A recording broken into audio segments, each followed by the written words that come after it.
This is Arts Alive. I'm Lynda Philippi. My guest today is Kris Bledsoe, and Kris is a woman of many talents who lives here in Yamhill County, and we're going to hear about what she's up to these days. So welcome. Well, thank you. It's a pleasure to be here. You know, I think when I first met you, you were actually a chaplain. Yes, I was working as a chaplain. Exactly. And spirituality has always been a big part of my art, very big part. And when I don't do it, I kind of lose my connection with the spiritual side of my person. So I'm back doing it, and I'm really enjoying it. And I'm doing some new things because I never let anything get old and stale, which means I'm what is it, jack of all trades and a master of none. So currently you're working in clay. Yes, I am. Okay. I am. And, you know, I did photography for many years, and I played around a little bit with painting. But the thing that I always liked about photography before it went digital was this very tactile. You're in the dark room, and you're working with the paper, and there's chemicals, and it's like magic. And when it went digital, I lost that. And I didn't really realize why I lost my interest in photography. And then I took a clay class in Kirkland before we moved down here, and it was just magic again. Feeling that clay in my fingers and the smells. There's subtle smells. They're not like photography, but it was just like, oh yeah. But then when I got here in McMinnville, there was no place to work in clay, and it was okay. I went back to photography. Right. And so I finally ended up buying a kiln. And I'm really having to kind of start from scratch. It's been about a year now that I've gotten back into it, and I did it a couple of years up in Seattle, but I feel like I'm very new at it. And one of the things I wanted to talk about, and if you wouldn't mind. I love it. Okay. Actually, Luke Zimmerman, who's a wonderful artist here in McMinnville, gave me this when we were talking one day about what it's like to start a new medium. Okay. And it's written by Ira Glass. My favorite. Yes, mine too. He said, "Nobody tells this to people who are beginners. I wish someone had told me. All of us who do creative work, we get into it because we have good taste." Agreed. But there is this gap. For the first couple of years you make stuff. It's just not that good. It's trying to be good. It has potential, but it's not. But your taste, the thing that got you into the game, is still killer. And your taste is why your work disappoints you. A lot of people never get past this phase. They quit. Most people excuse me, I know, who do interesting creative work went through years of this. We know our work doesn't have this special thing that we want it to have. We all go through this. And if you are just starting out or you are still in this phase, you got to know it's normal. And the most important thing you can do is do a lot of work. Put yourself on a deadline so that every week you will finish one story. This is for writers. Of course.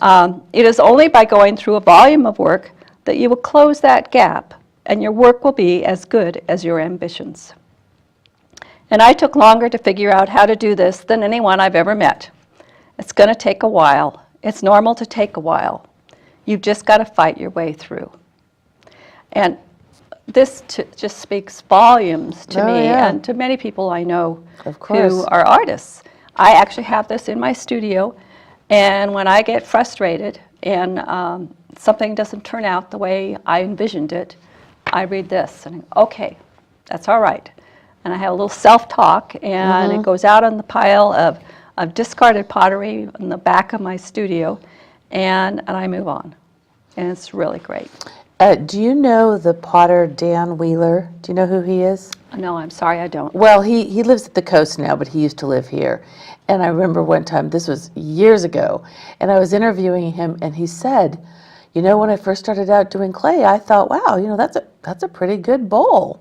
And the guy I was working for said, now I want you to do 1,000 more of those. Oh my gosh. And he said, I had to throw 1,000 bowls. Wow. Before I felt like, and the more I threw, the more I realized how much I still needed to learn. And the more I learned, the more I realized how far about, you know, how much more there was.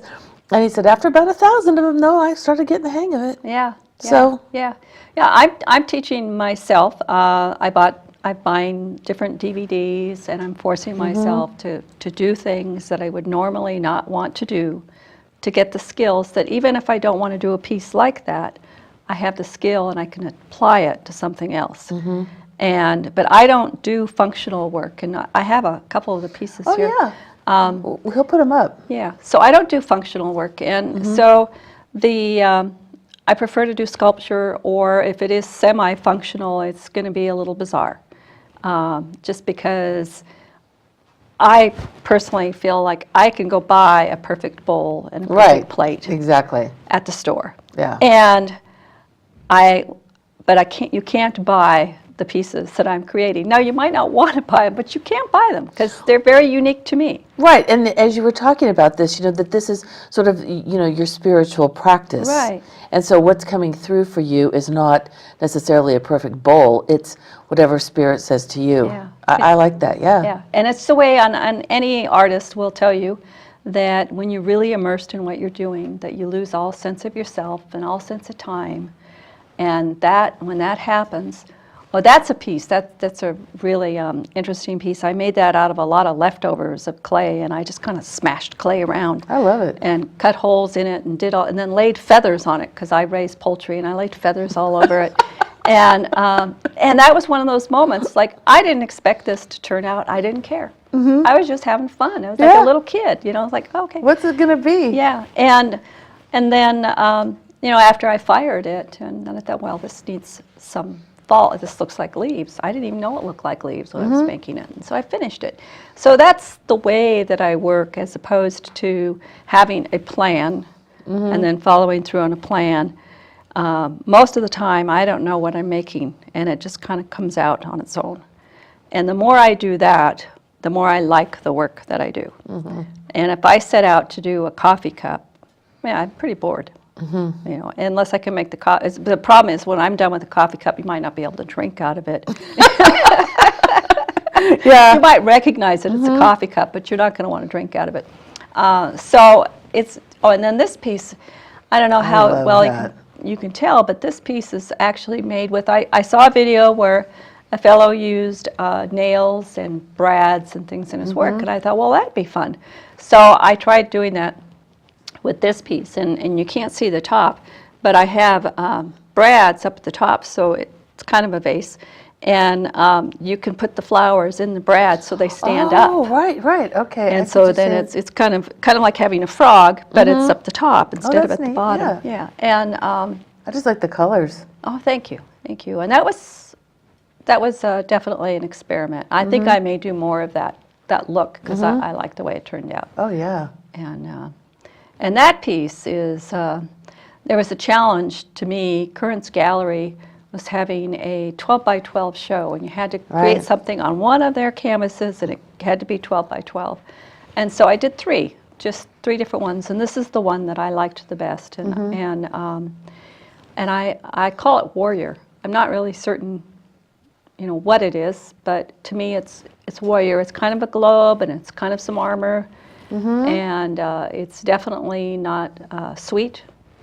No. It just kind of grabs you, and it does, really. Feels really good to me. Now, where are you showing your work? Well, currently, not at Currents. Not because there's any, Currents is wonderful, but I wanted to have a place where I could just bring in what I wanted and set it up the way I wanted. And at the same time I was looking for this, John Strom, who's an artist, told me about this new studio that was setting up, and it's called Eagle's Nest Artisan Studio No. 3. It's long. Okay. But it's on 3rd Street. It's across kitty corner from Harvest Fresh. Where Red Berry used to be. Where Red Berry used to be, right. And so Bill Frosty, who is the owner, and he has 4 partners, they envisioned that they could have a space where people could come, show their work on their work in the building, and set it up in such a way that it would be inviting and people would want to come in, people could talk to the artists, and I wanted to be a part of that, so I did. And the rent is reasonable, and the artist doesn't have to do anything, which I love.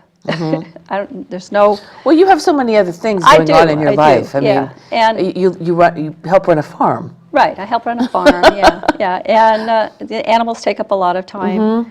And I always have a lot of things going. I'm learning how to play the ukulele, which is crazy. And, you know, and I'm doing some pastels, and I'm a grandmother. And, you know, life is very rich, it's very good.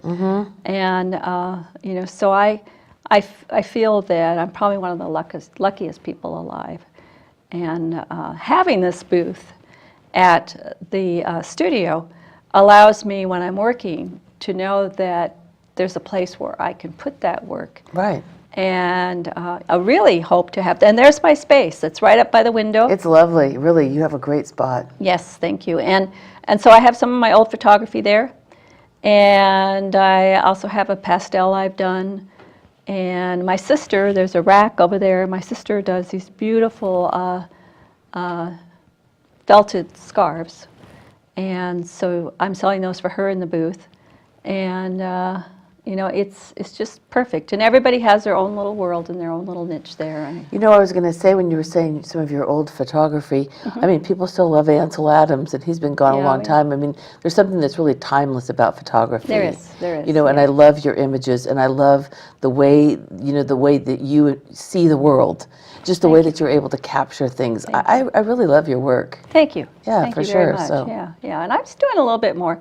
But actually, I'm starting a line now of probably cards that will be of the animals on my farm, because people love love it. those pictures. That's they love great, them. yeah. You know, I mean, some of the animal pictures are really silly and they make you laugh. And so I'm going to start a line of those, and I'll have those at the gallery. Oh, that's great. And you know, so who knows what will happen in the future? But this community is coming alive with artists everywhere. That's and absolutely new true. spaces for artists Oh, yeah. everywhere.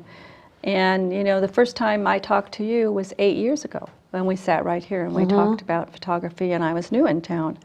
And you know, since that time, you know, we both have gone on to do all kinds of really interesting That's things. true. and the town is grown and is becoming livelier in the art scene, you know, think with the absolutely. theater and musicians and writers, and it's a very exciting time to live in McMinnville. It's really true. It's a great Yeah. county. It is. And so much happening. Yeah. And But I really love the transformation of the space that you're in downtown. I really like that. It's just a way to, it feels really fresh and it feels really good. And I think that's a nice space for you and for your work. yeah, thank you very So- much. And you know, who knows if I am thinking about moving my space, but it's within the structure of the gallery. But I'm really excited, as I said, about the clay.